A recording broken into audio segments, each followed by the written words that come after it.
Bien, muchas gracias por este reporte, Luis. 7 de la mañana con 8 minutos. Raúl, vamos a dar la bienvenida al informativo al alcalde de Lima, señor Jorge Muñoz. Muy buenos días. Ante la amenaza de invasiones que hay en un sector del Cerro San Cristóbal, ¿cuáles son las medidas que se están adoptando para evitar una crisis o una escalada de tensión como lo que se está viviendo actualmente en Lomo de Corvina, alcalde? Bien, primero que nada, muy buenos días, un gusto de poder estar con ustedes aquí en Radio Nacional. Efectivamente, nosotros hemos detectado que hay un movimiento inusitado en la zona del Cerro San Cristóbal y por eso la semana pasada, el día miércoles, hemos tenido una reunión in situ con varias instituciones, representantes del Ministerio de Cultura, representantes de la Municipalidad del RIMAC y de la Municipalidad Metropolitana para poder tener mecanismos de contención en la zona y eventualmente involucrar a la Policía Nacional de ser necesario, como ha actuado ya la Policía Nacional tanto en el Morro Solar como algunas acciones preliminares también en lo que es Lomo de Corvina, ¿no? Alcalde, ¿qué zonas específicamente del Cerro San Cristóbal estarían amenazadas por posibles invasiones? ¿Qué es lo que ustedes han podido detectar? Es una zona, digamos, aledaña hacia el acantilado que da al RIMAC y la idea es que esto no se produzca. Hemos visto gente que estaba, digamos, llevando esteras y elementos que son los típicos elementos que se utilizan para las invasiones, ¿no? Entonces la idea es cortar eso y también ver la posibilidad de que el día de mañana se puedan establecer mecanismos de diálogo, porque detrás de estas situaciones muchas veces hay gente que tiene una necesidad y está mal encauzada esa necesidad, y hay gente que se aprovecha de esa necesidad, concretamente los traficantes de terrenos. Yo contaba en otra entrevista que hace algún tiempo atrás, en la zona, en el área de conservación regional, donde están las lomas, concretamente en las lomas de las Vizcachas, en Villa María del Triunfo, habían accedido a una zona que es bastante agreste, una zona compleja para poder llegar, pero sin embargo se habían posicionado en ese lugar porque era un lugar que para los traficantes de terrenos terminaba siendo muy atractivo y vendían el espacio por 5.000 soles. Cuando nosotros hicimos la intervención en ese lugar, encontramos que eran viviendas que no tenían absolutamente a nadie adentro, sino que eran espacios que se habían lotizado, entre comillas, y se habían puesto estas esteras más o menos en 4x4, en 16 metros cuadrados era la cosa, y simple y llanamente habían vendido y estaban por vender algunos otros espacios. Entonces eso de ahí es algo que no se debe dar y que en realidad todo esto tiene que repensarse, sobre todo en un momento como el que estamos viviendo de pandemia, porque este tipo también de invasiones lo que hacen es generar focos de contagio. Por supuesto, alcalde, se reportó hace una semana una invasión en el Morro Solar, ahora la estamos viviendo en Lomo de Corvina, hay una amenaza en el Cerro San Cristóbal y el común denominador de los invasores solicita ser reubicados. ¿Hay algún sitio en la Lima metropolitana para poder reubicarlos? Tal vez no depende del Consejo Municipal dar una alternativa como esta, de esta escala, pero ¿existe lugar para ellos? Mira, siempre cuando hay buena voluntad se pueden encontrar los espacios, ¿no? Pero esto es algo que trasciende a las facultades, como tú bien lo has dicho, de la municipalidad y está más en el ámbito del Ministerio de Vivienda. Por ejemplo, un claro caso que se está viendo en los últimos días es la reubicación de los Shipibo Conivos, que están en la parte posterior a lo que es Palacio de Gobierno. Esto es una promesa que se tiene hace mucho tiempo atrás y a quien corresponde darle el terreno es justamente, o el espacio para que puedan reubicarse es justamente el Ministerio de Vivienda. Entonces hay que hacer una evaluación y buscar que efectivamente quienes tienen una verdadera necesidad, no quienes trafican con los espacios, puedan ser debidamente reubicados, ¿no? Alcalde, con respecto a esta última disposición del gobierno que para ingresar a los mercados se tiene que tener el protector facial, aparte de las mascarillas, ¿cómo se está controlando el ingreso a las personas al mercado central, por ejemplo, que es una zona de mucho público, para que tengan el protector facial? ¿Qué medidas se han adoptado? Sí, ahí es la zona del mercado central y el conglomerado de Mesa Redonda, que son lugares atractores de ciudadanos por el tipo de productos que se venden ahí. Ayer, por ejemplo, con nuestros fiscalizadores hemos estado orientando a la gente y no permitiendo el ingreso de quienes llegaban desprovistos de estos elementos.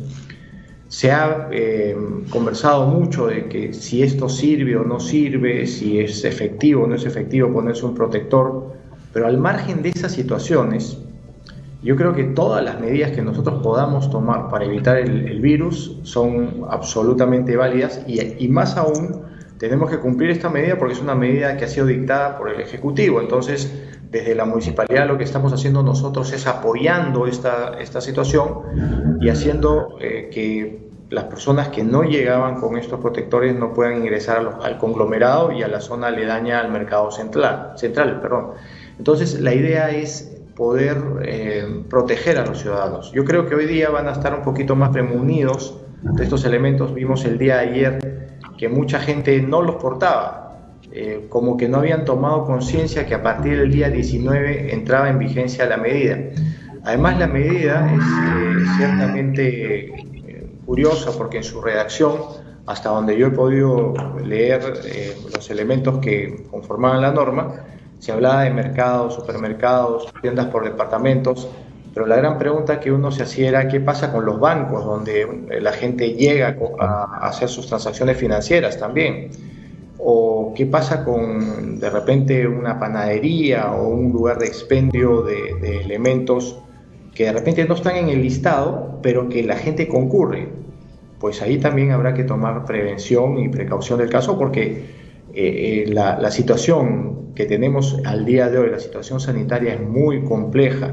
Hemos tenido 2 días de altísimos índices de fallecidos, no hay camas UCI, no hay capacidad hospitalaria, entonces creo que el primer cuidado tiene que ser uno mismo, ¿no? Alcalde, hace unos minutos, perdón, sí, continúa Raúl. Alcalde, el ex candidato presidencial Rafael López Aliaga ha manifestado su intención de postular a la alcaldía de Lima, pero ha dicho que solo estará 3 años para ordenar las cosas, así ha dicho literalmente, y luego postula a la presidencia de la República. ¿Se puede trabajar en 3 años, luego abandonar el sillón municipal para enfrascarse en dirigir a la nación? Usted con la experiencia que tiene como burgomaestre. Mira, Raúl, yo algo que siempre digo, primero que nada yo felicito a quienes tienen interés por participar en el gobierno de la ciudad, en el gobierno municipal de Lima Metropolitana. Eso siempre es importante, que la gente se interese, pero hay que buscar que el interés sea un interés real, no un interés de trampolín o un interés para poderse mostrar un tiempo y después saltar a otras cosas. En consecuencia, creo que ahí está la situación que tendría que realizar el candidato López Aliaga, ¿no? Porque yo creo que una municipalidad, cuando uno asume una responsabilidad, es para estar 4 años y trabajar el íntegro del tiempo, porque hay muchas cosas por poder desarrollar y hay que hacerlas bien, y entregarlas a los ciudadanos de la mejor manera. Es decir, alcalde, no se debe usar la alcaldía de Lima como un trampolín, como usted lo dice, para luego postular a la presidencia de la República, prácticamente lo que hizo el señor Forsyth, ¿no? Que dejó la Municipalidad de La Victoria para luego postular a la presidencia de la República. Sí, yo en ese sentido fui muy claro y crítico también, y en el momento, ahora ya puedo hablar porque ya el señor Forsyth no está en campaña, pero en su momento yo he sido muy respetuoso, pero también antes de que ya ingrese al tema de la campaña en sí mismo, y cuando él dejó la Municipalidad de La Victoria, ahí yo dije claramente que me parecía muy mal que uno corte a la mitad las cosas que está haciendo. porque un candidato fue elegido para gobernar durante un periodo. Y entonces el hecho de que uno no concluye ese periodo es defraudar a sus electores. Y eso es algo que tenemos nosotros que ser muy, muy claros, y además hay que tener la coherencia del caso. Yo también lo he dicho, en algún momento a mí me ofrecieron la posibilidad de poder postular para estas elecciones presidenciales. Y yo dije que no me correspondía, que lo que me correspondía era trabajar por la ciudad, porque yo había sido elegido como alcalde metropolitano por 4 años. Y eso es lo que hemos hecho. Y vamos a trabajar hasta el último minuto, como corresponde, porque hay cosas que poder concluir y poderlas entregar a la ciudadanía también de la mejor manera. Según la más reciente encuesta, alcalde, a la mitad de su gestión alcanza el 42% de aprobación. ¿A qué obra o acción cree que obedezcan este respaldo?